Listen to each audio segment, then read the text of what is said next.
আসসালামু আলাইকুম। আমি জুলাই যোদ্ধা শহীদ তামান্না।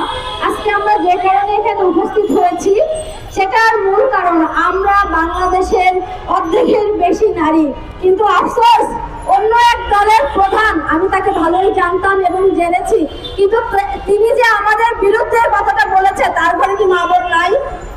আমাদের নামে কথা বলতে কি তার একবারে হাত কাঁপলো না, বুক কাঁপলো না? আমাদের ভোটের উপরে তারা নির্বাচিত হবে, আমাদেরকেই তারা ম্যান্ডেট